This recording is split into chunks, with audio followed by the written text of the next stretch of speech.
Um, First of all, I set this about where I want it to cut. Here's my cutting fixture like this, and it sits flat on the table with a little stop here to catch the bottom of it, and I set this cutting head so it's right perfectly vertical to the bottle, sort of like so.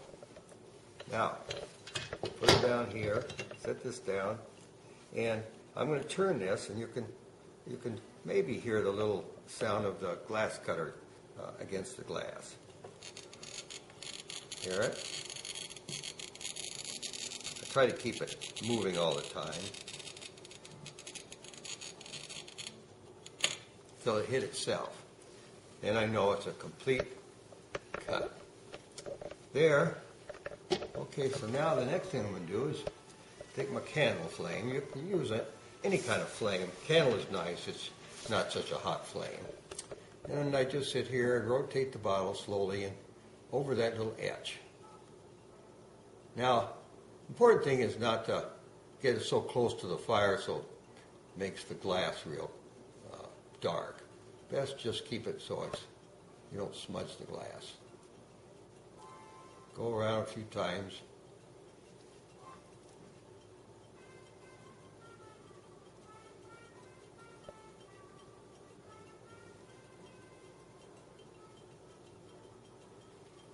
Some parts of the glass are thicker than others, and you can sort of tell that.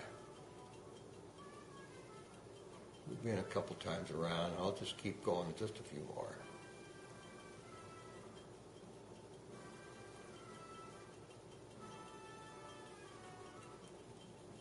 There. It's about ready now, I suppose.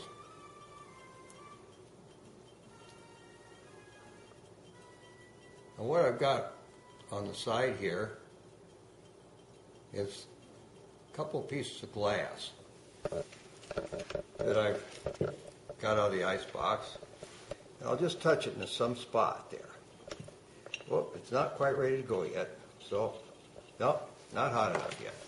So I have to keep on going on the flame until I get a crack forming. So let's get her going a little bit more.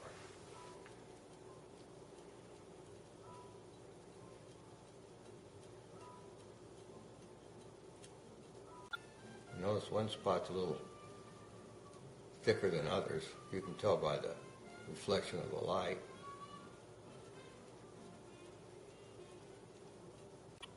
You can even use a small little torch, but they have to be really turned down. Those little propane torches. Let's see if she works now. Yeah, there she goes. I'm just wiping it around.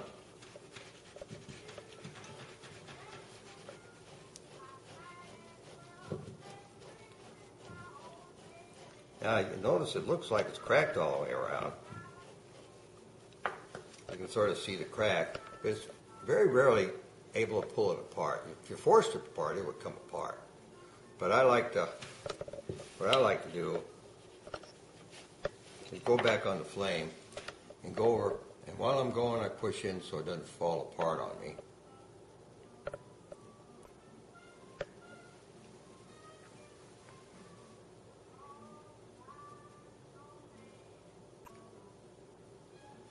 And I hear little clicks sometimes.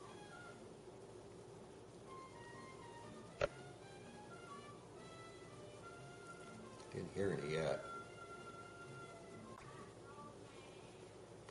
Now let's see if this will.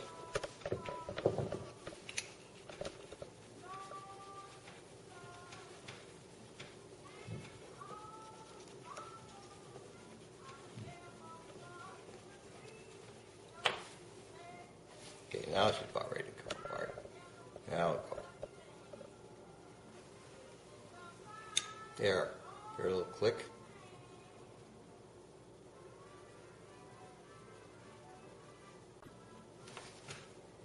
There you go.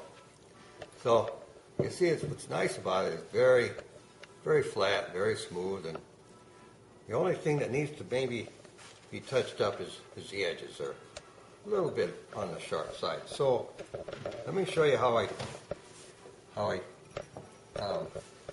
sharpened it or grind the edge down a little bit.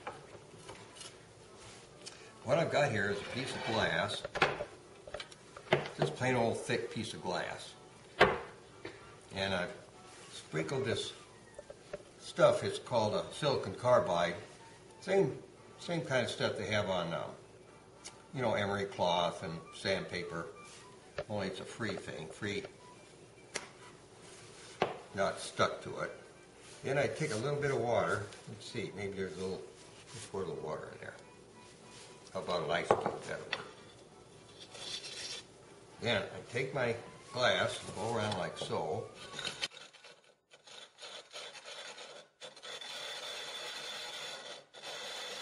Makes a little bit of a noise.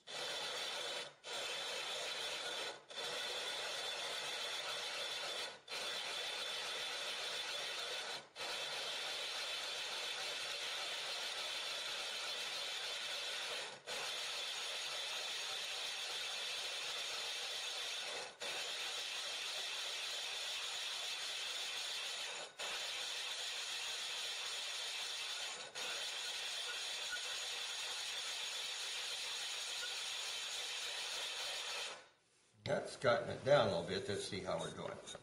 Yeah, you notice it's all pretty well gray in the bottom. Then the next thing I do is take a little cloth, a silicon carbide cloth, and just go along the edges of it. Let's see if I can, maybe, well, I can.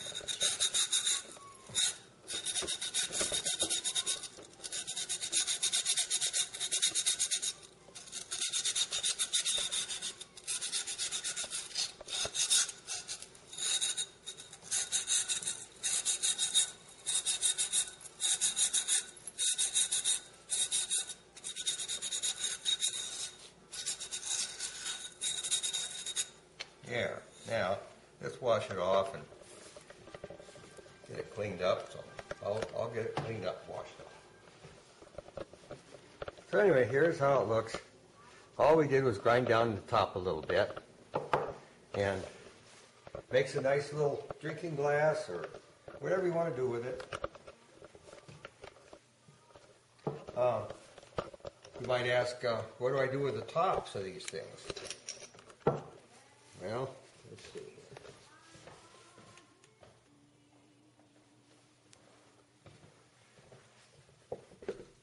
here. Yeah. For instance, say if somebody wanted to take the top and stick two tops together, they can make a. This is a kaleidoscope I made, and I put mosaics around the outside of it with a mirror assembly inside, and here's my little, it's got a fancy name for it, but it's got all the little gems that you look at, and I made that out of the bottle too, as a matter of fact. But that's just one way you could use the top.